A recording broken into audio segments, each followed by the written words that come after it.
Good evening, you all. My name is Paul, and I are an alcoholic.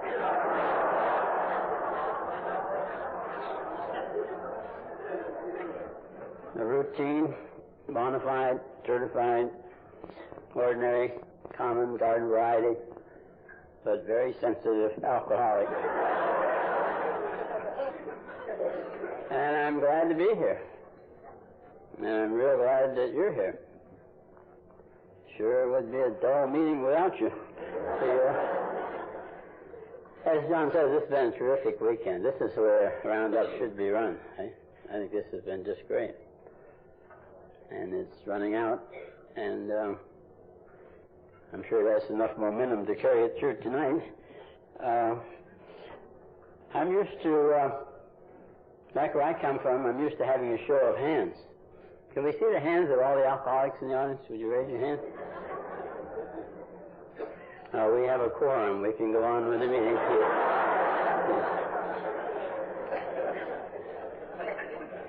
I'm accustomed to a show of the hands of the newcomers. People with less than 30 days since their last drink, or pill, or nicotine-free cigarette. Can we see the hands of people with less than 30 days of sobriety? I don't know how that is at a roundup. Would you raise your hands, please?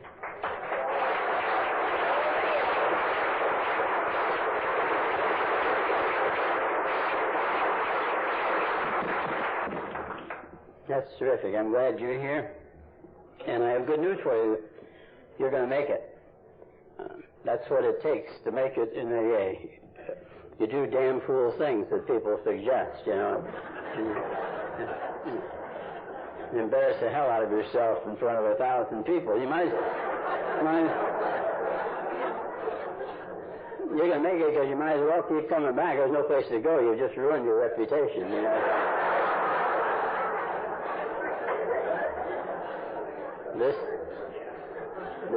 This is the bottom of the social barrel. Barrel, a low rung on the ladder. I'm glad you're here.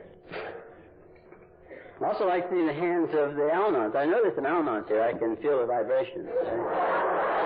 Don't be ashamed. Put your hand up. That's enough. That's enough.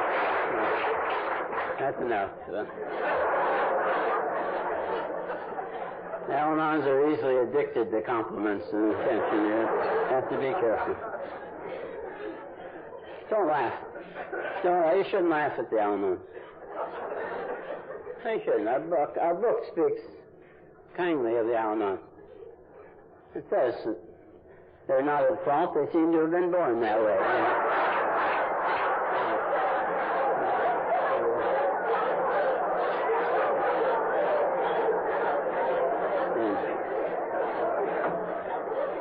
And I'm glad they're here.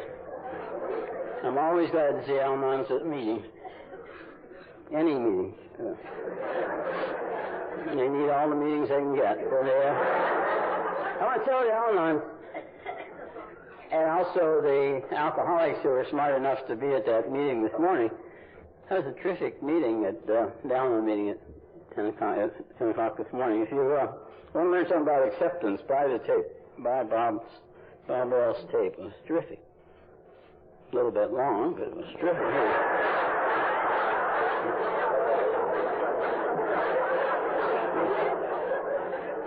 Al-Anons never had any trouble finding enough words, you know. It was a great talk. But I want to tell them that even though this roundup is nearing an end, I still have not gotten my basket of fruit. For those of you who don't know, the Al-Anon speaker got his the minute he got here. But then he had an Al-Anon looking out for him. And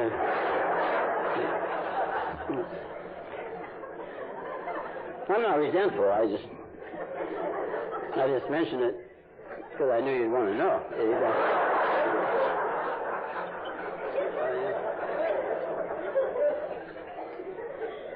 I said I was an alcoholic, and I don't even know what an alcoholic is. Which doesn't matter. I don't need to know what one is as long as I know that I is one. And you know what to do about it. As long as I do what you do, it seems to work for me. Because I found out I can't keep me sober. I can't stay sober, and you can't stay sober, but we can stay sober. And I can't keep me sober, but my efforts to help you stay sober keep me sober whether you stay sober or not. Just more fun if you stay sober, too. And by saying I'm an alcoholic, what I mean is I react peculiarly to the drug alcohol.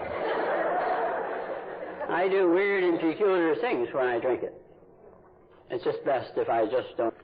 I can't drink safely, sanely, socially, sensibly. I can't drink with a dam. That's just, I do weird things. It's just best if I just don't drink it at all. But, you know, when you do the weird things that I did when I drank, you don't have to be all that smart to figure out. Maybe it'd be best if you just don't drink. Just don't drink this stuff. Leave it alone. If you can't handle it, then if you can't drink like a gentleman, just don't drink. I have a body that reacts peculiarly to that drug. And my background and my training has been in medicine, and especially in the dealing with drugs. And as an internist, I know all about medications. And I studied medicine, and I was graduated in pharmacy school before I went into medicine, and my whole family drugstore and medicine, and all the drugs. And I've never known a drug yet that every drug I've ever used, at least somebody reacts differently than everybody else. And alcohol is a drug, and some people react differently to it than the other people. 9 out of 10 people who drink it react one way, and they're called social drinkers. 1 out of 10 who drink it react weirdly, and they're called alcoholics. And that's not hard for me to understand, so you just don't drink the dumb stuff. My body doesn't react well to it, so I just don't drink it. Except that I happen to have a brain. I have a body that can't drink, and I have a brain king.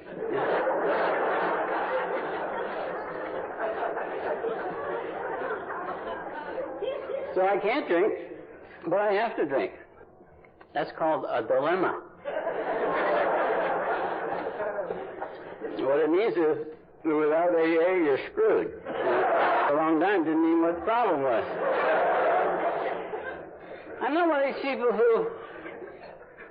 A lot of people explain. I may say something that sounds like I'm explaining why I drank, and if I do, don't believe me.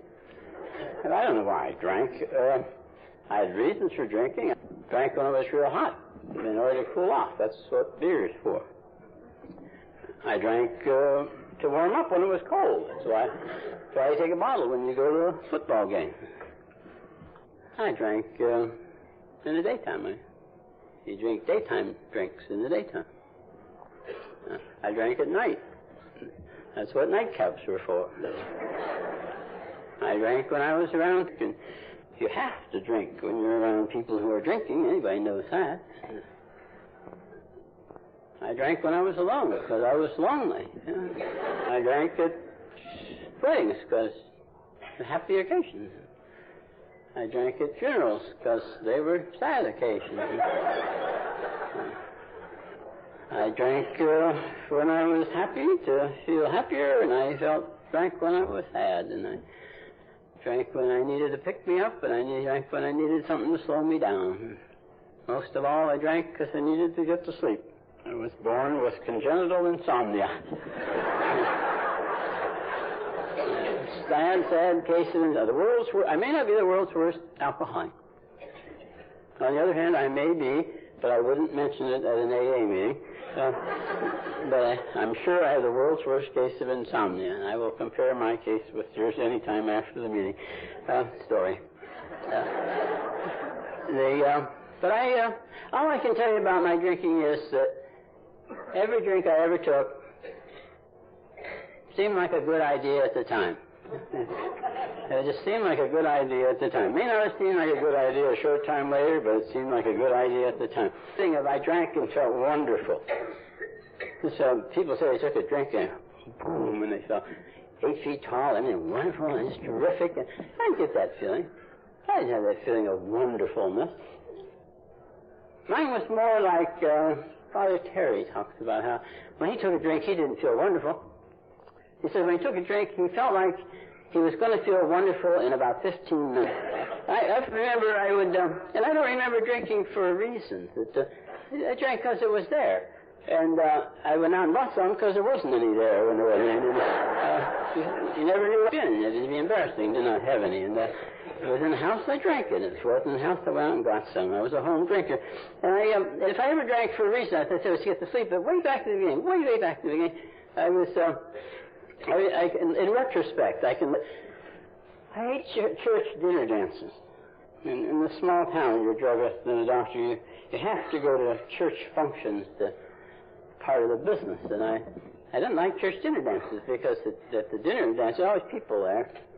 It's a dull dinner without people there, and they always expect you to talk to them. I couldn't talk to people. And there's always dances, and I couldn't dance. I remember in retrospect, and you always have to drink at these things, but you always have to be real careful not to drink too much. So I limit myself to 2 drinks, but I have a few drinks before I go there, and it would relax me mentally and physically. I would go there, I would relax mentally, and I could talk to people. I would relax physically, and I could dance. And so I have a few drinks before I go there, I have 2 drinks while I was there, I could relax mentally and physically, I could talk to people, and I could dance. Today, I don't drink and I don't dance. And you say, how you stand there talking to all these people? I think it's because all the pep pills I took haven't worn off yet. But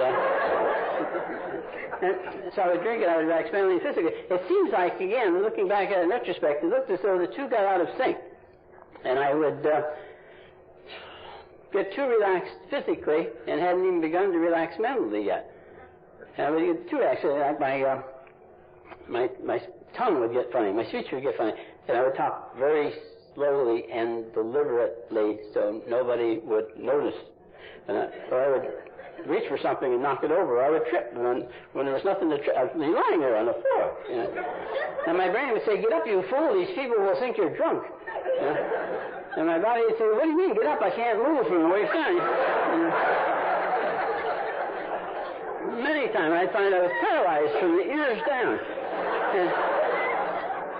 And being a scientific bent, I was later and I think, isn't that strange, the way alcohol affects me? You know? I must be allergic to it or something, you know. I have to check into that sometime, you know. It was very fascinating. Didn't help me get sober, but it was fascinating, you know. Then there were other times that the opposite would happen. I wouldn't even have begun to relax physically yet, and I'd get too relaxed mentally. I would be like all my brain cells would get together and say, oh, what the hell, he's drinking anyhow. Let's take the night off. You know?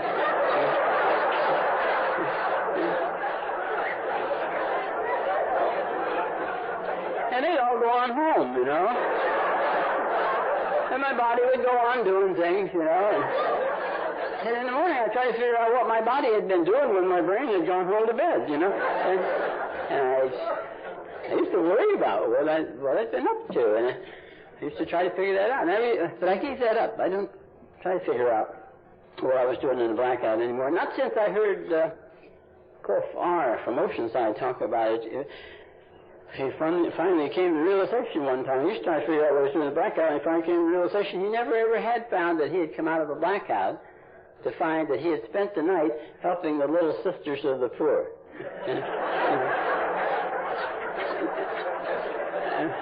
And so I no longer try to figure out what I did in the blackout.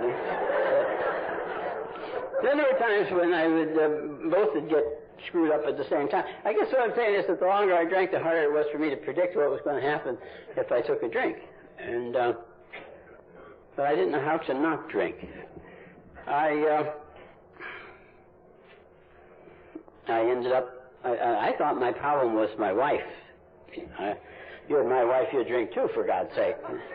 If you had my practice, you'd drink too. If you had my patients, you'd drink too. If you had the tenants in the medical building that I'd built, those crazy doctors, they'll drive anybody to drink. My problems were my problem. I'd done all sorts of things trying to quit drinking, and none of them worked. I'd done all kinds of things trying to help my wife. I sent her to 4 different psychiatrists trying to get me straightened out. And I remember one time I had a dog, Corky, her name was, and she loved beer. And I used to drink beer in those tall bottles that they had there. And I would, and she would sit there and watch me and coax me, saying, hey, drink. So I'd leave some in the bottle, and then I would pour it for her to drink it. And the trick was for me to pour it fairly rapidly and her to lick real fast and not let it run down her cheek. So if she did, I would scold her because the beer would get on the rug, and she would lick the stuff as fast as she could. And when the bottle was empty, then I'd give it to her, and she'd lay there and hold it with her front feet and see how far she could stick her tongue down in the bottle to get the rest of the beer. Told me to hurry up and get another beer. And she liked to drink it, and I used to like to help her along with it. And I would get her high, and in the morning I'd laugh because she'd seem hungover and all that. And it was all kind of fun. I was drinking dog. Isn't that nice? Well, one day she had pups. And shortly after, I don't know whether somebody had told her or given her an article on the fetal alcohol syndrome or what, but shortly after she had these pups, she knocked it off.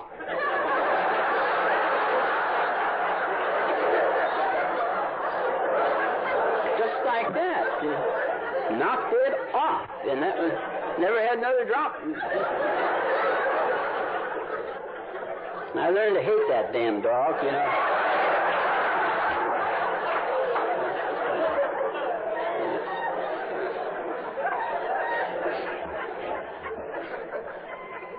I thought hypnosis would help Max with her emotional problems. I took a course in hypnosis. Turned out she wasn't a very good hypnotic subject. I didn't give up. I took 6 different courses in hypnosis trying to help that woman. I ended up a drunken hypnotist.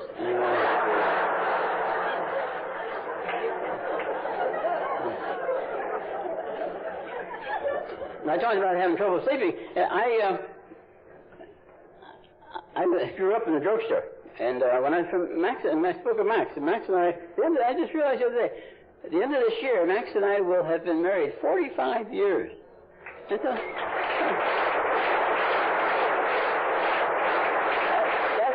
nothing. We've been emotionally involved to varying degrees of intensity for over 60 years. You know, to accomplish a deal like that, there's certain requirements. I mean, for one thing, you've got to be very, very old. You know.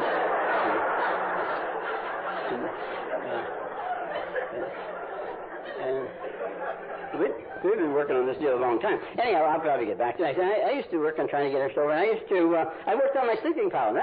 I remember back in pharmacy school, I would go to the drugstore. I go to school, work in school all day, then come home, work in the family drugstore, close the drugstore at 11 o'clock, study till midnight, 1, 2 o'clock, go to bed, and be half awake and half asleep, and everything I'd studied had been running through my brain, and in the morning, I'd be both tired and stupid. And I couldn't use sleeping pills because they didn't work until the next day. And tranquilizers hadn't been invented yet, but I found out that I could drink a couple of beers, jump in bed, sleep real fast, and wake up smart. And it worked just fine. But I didn't realize then, but with those first beers to get to sleep at night, I entered the world of better living through chemistry. Because it worked, but only for a short time. And the longer I used it, the shorter period of time it worked, the sooner I had to repeat it, the more I had to take of it to accomplish the fact, and it always had a side effect. It caused me to need something else. And I went from a beer to get sleep at night to where I had to use other pills. I had to drink more often to stay asleep at night, and then I had a harder and harder time getting up in the morning, which meant that I had to take something to get going in the morning, which felt so good that I took more so that I would feel good during the day, which caused me to go into an overshoot. I had to take tranquilizers to take care of the overshoot. And evening came on, and I thought to myself, my God, man, you couldn't sleep before. How are you going to sleep now? You're taking all those pep pills. So I had to take sleeping pills, counteract pep pills, so the scotch could put me to sleep. Better living through chemistry was the way of life. I never became a pillhead, though. Oh, no, I wouldn't want you to think that. Every pillheads take pills to get high, or to get loaded, or for the effect. I never did that. Every pill I ever took, I took because I had the symptom that only that pill would relieve. I did. I either had it or I could feel it coming on.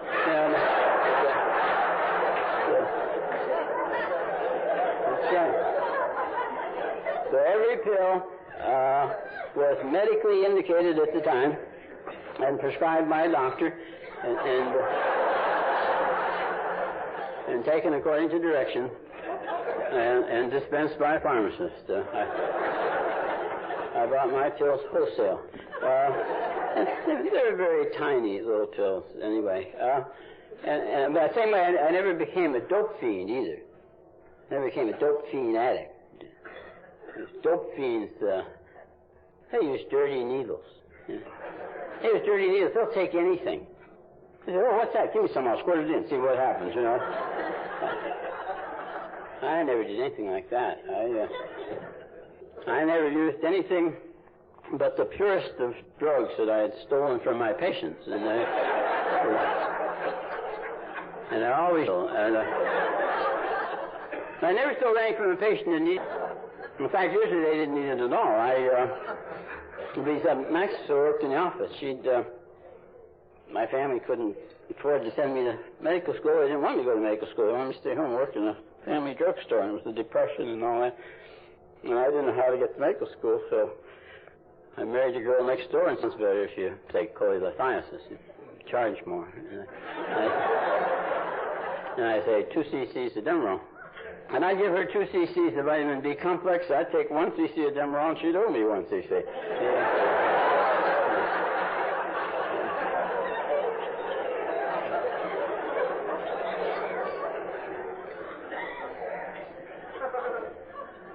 I ended up in the nut ward.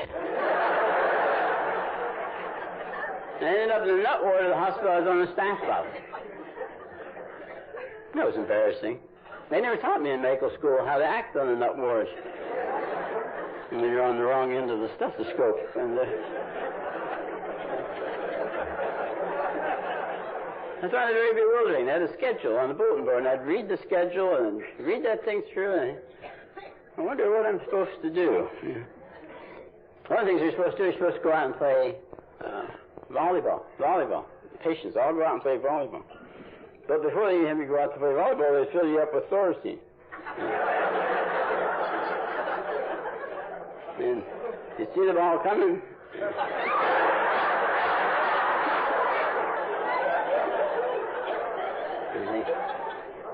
The ball's coming. Supposed to run for it. Feet, you better run. Hands, you better get up there. Get going.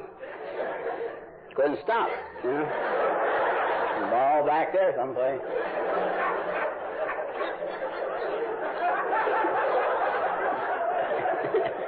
You lost at volleyball too.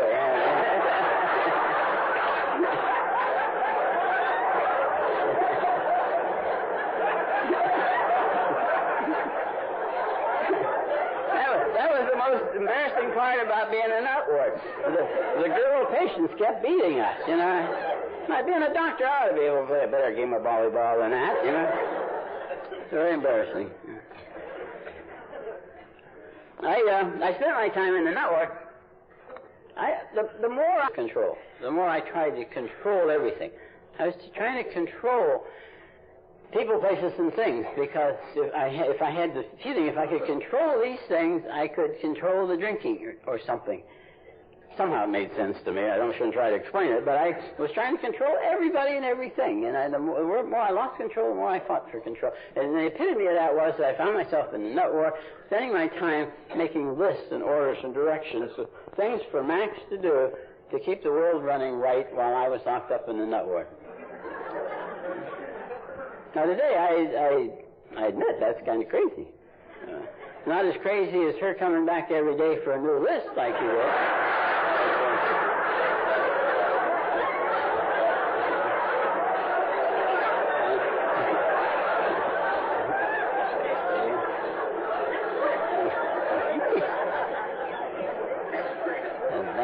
The way we were living, and I was sitting there commiserating with myself that all the things had gone. I wasn't an alcoholic, and I stood up here and said I was an alcoholic. I want you to know I haven't always been an alcoholic. Certainly wouldn't want you to think. I used to find myself accidentally drunk a lot, but I wasn't an alcoholic. It took me 7 months to become an alcoholic. 7 months of coming to these meetings. I picked it up here.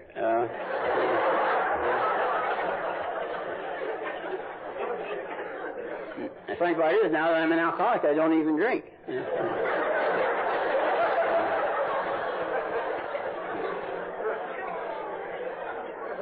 I haven't been drunk since the last time I took a drink.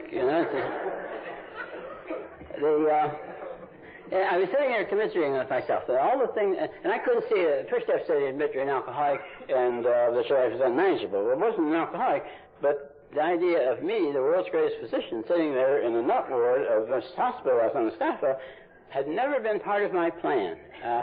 It never suggested that in medical school, that you might try that out. And even this business of being an alcoholic, my mother had never thought, well, maybe you'd like to be president of AA when you grow up.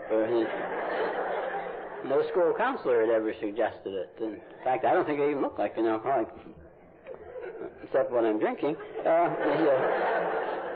But it didn't seem right. I thought there was something unmanageable about my life that I was sitting there in the nut ward, and I knew I said by mistake. I knew that Max was kind of crazy, and that I felt vaguely heroic about the fact that they had locked the wrong one of us up. But I wasn't going to say anything. And I was sitting there commiserating with myself about all the things that had gone wrong, all the mistakes that had happened, that a nice guy like me ended up in a place like that.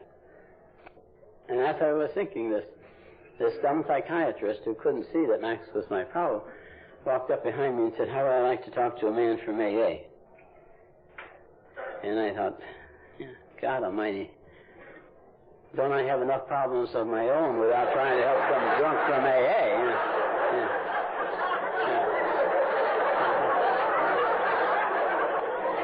I didn't even like alcoholics. Lousy patients, They always want to come in without an appointment. They don't keep their appointment when they have one. They don't pay their bill anyhow. But I could tell by the look on his face if there's any of you here that have ever been in a nut ward, but I'm sure none of you have ever been in a nut ward. But if you ever, perchance, end up in a nut ward, you will find out that happiness on a nut ward is having a happy psychiatrist. You will do just about anything to make your psychiatrist happy, I found. And I thought, if that will make you happy, buddy, I would just love to go talk to a man from AA. And I said yes, and it seemed like 30 seconds later, this clown comes galloping into the room yelling, my name is Frank, and I'm an alcoholic, ha, ha, ha, ha.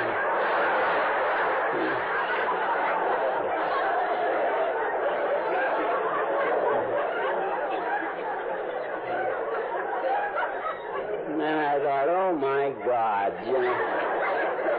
The only damn thing in the world he has to brag about is the fact he's an alcoholic. I was a lot more impressed when I found out he was an attorney. And, God, he had a long story. Seriously, it went on and on and on. I don't even remember what he said. I knew it was interminable, but I don't know what he said. And he ended up, he says, well, that's my story. I'm going to meetings tonight. Would you like to go along? Then I said, hell no, I won't like it. But I'll go. Because I knew I had to figure he would go back and tell that dumb psychiatrist if I didn't. And indeed he would have, and we went off to a meeting, and I don't know where it was. I can't tell these beautiful stories about my first meeting. In fact, I don't know how many meetings I went to before I knew what meeting I was at. But I do know that it had a profound effect. It had a very profound effect on the psychiatrist. He was just delighted. And my relationship with God is, it's not quite true to say my relationship with God is very different. My relationship with God is so very different that I have an entirely different God today. My AA has given me permission to change God. My concept of God is vastly different than the one my parents gave me, or pushed on me, or whatever they did, or that I picked up. I bet they may not even been talking about what I heard. But the one I picked up, I couldn't get along with. He couldn't get me sober, and nothing came of it. And finally I thought there's no use talking to the darn fool. He doesn't answer you anyway. And he and I broke off for 5-6 years before I found myself one day, against my better judgment, sitting in an AA meeting. How I would like communication with, and I said, that's my God. I didn't know you could do that. I didn't know you could do that. And he and I are good friends today. He rides to work with me every day, except on the days when he forgets. And we get along fine. He's kind of like a super sponsor.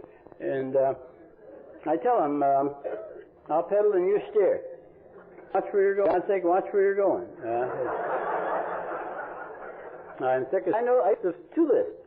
These are the things I want you to do, and these are the order in which I want you to do them. You know? And these are the list of things I want you to make sure don't happen. If you forgot to, let that in the order of priority. And I don't give him those lists anymore. As a result, he has a lot more free time. And he doesn't handle it particularly well. And so I rent him out. I lend him out rent-free to people who don't have a God.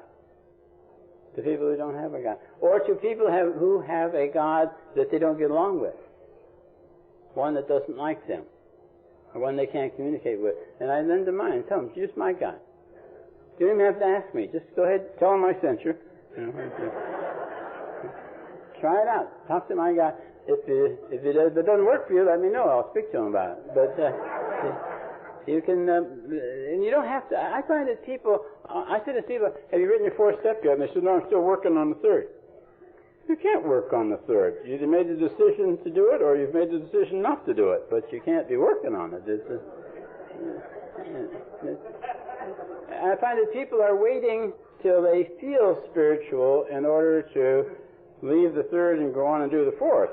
And the way you get to feeling spiritual is by writing your fourth. And you'll feel even more spiritual when you read it and do your fifth. And I felt even more spiritual when I did the sixth and the seventh. Every step I did made me feel more. In fact, another thing I do is I try to act as if. When I decided when I accepted the fact I was an alcoholic, I decided there's only two kinds of alcoholics. And if you excuse the expression, there's winners and there's losers. I can't think of another word for losers right now. People don't like it, losers.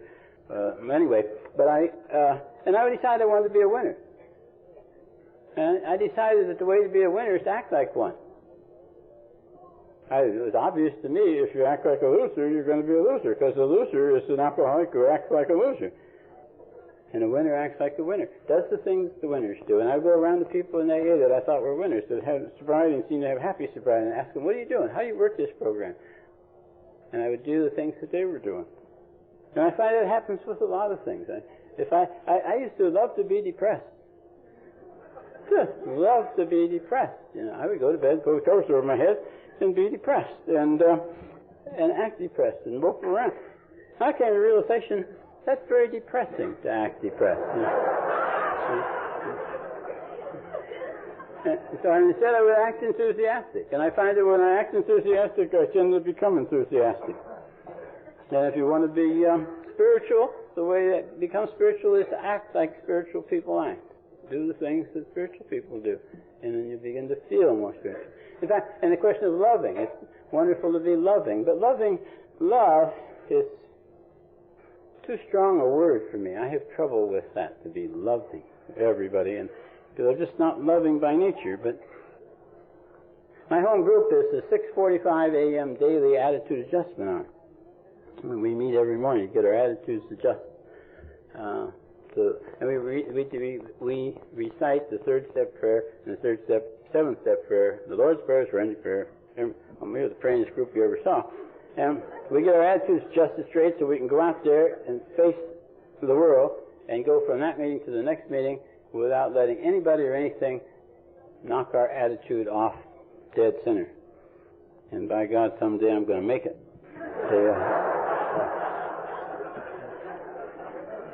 One of our group, she was saying how she wanted to be loving, but didn't know how. She was relatively new, and she was always, and she said, she complained to her sponsor. She said, how do I be more loving? And her sponsor, Arlene, said, don't try to be loving. She said, just to start with, just stop doing something that's unloving. Don't try to be a saint. Just don't be loving. Just stop doing something that's unloving. And the woman thought, well, she's always yelling at her kids. All the time yelling at her kids. She hates herself for all the time having to yell at the kids. She yells at them particularly when she goes around the house picking up the newspaper that they've thrown all over the place. And she thought about it, and she thought, from now on, when I pick up a newspaper, I'm not going to yell at the kids. I can yell at them any other time, but I won't yell at them while I'm picking up the papers. And she said she started doing that. And she says within a relatively short period of time, she was kind of looking for other things she could do and not yell at them. You know, other unloving things to stop doing. Much easier to stop doing something unloving than it is to be loving. Somebody in that meeting said, well, we were talking about his father, and he said his father always loved little children. He loved children. He said, and the way he showed his love for these children was that he was very tolerant of them. He was very tolerant of little children. And I thought, gee, and for some reason or other, the AA code, you know what the AA code is? There's a line in the book. It says, love and tolerance of others is our code.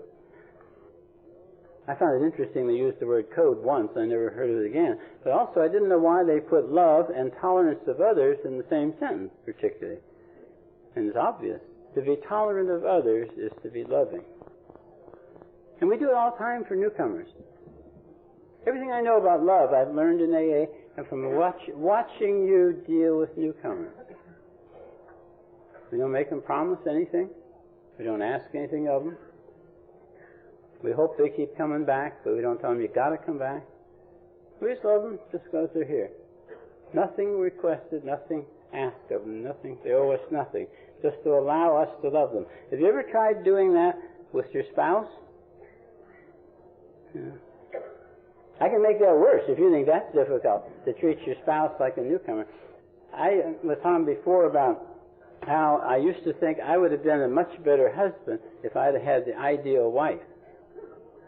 Remember I telling you, let me tell you what she did to prove she's not ideal?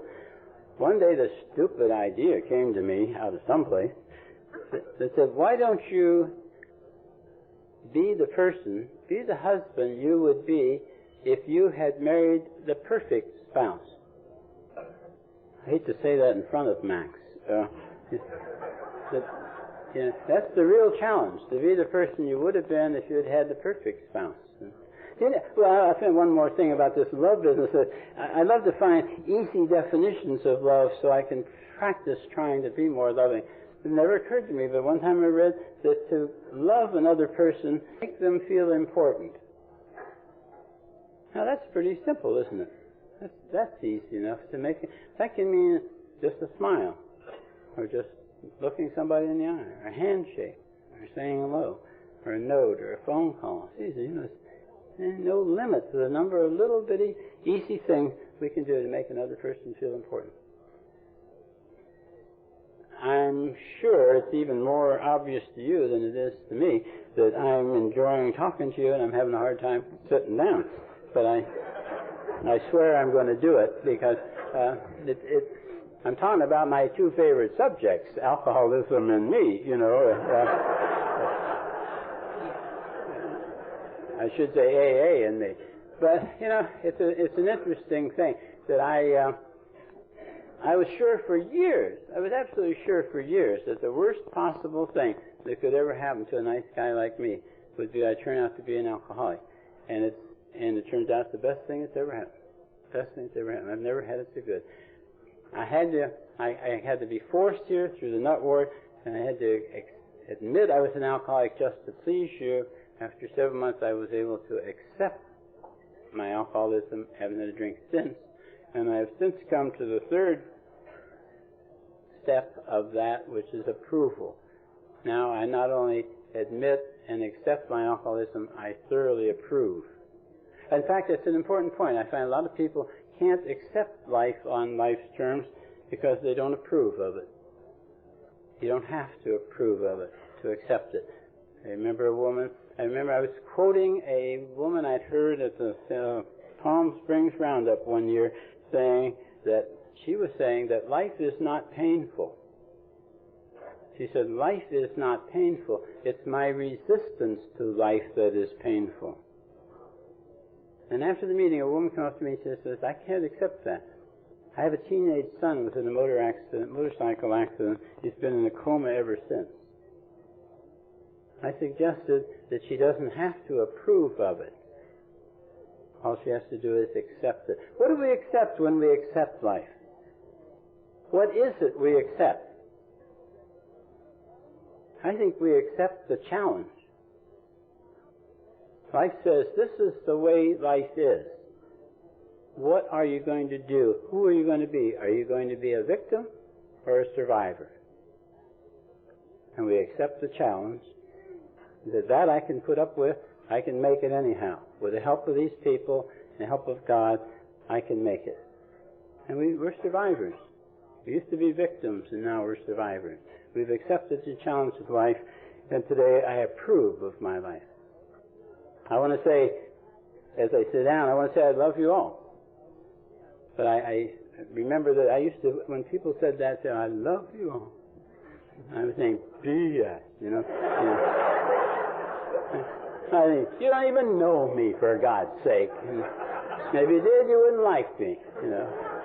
And but I find out that that's not what love is. I know that you wish me well, and I know that I wish you well. There isn't a person here that I wouldn't get out of bed in the middle of the night to help or to talk to. I feel very close to all of you. And whether you like it or not, I love you all. Thank you very much.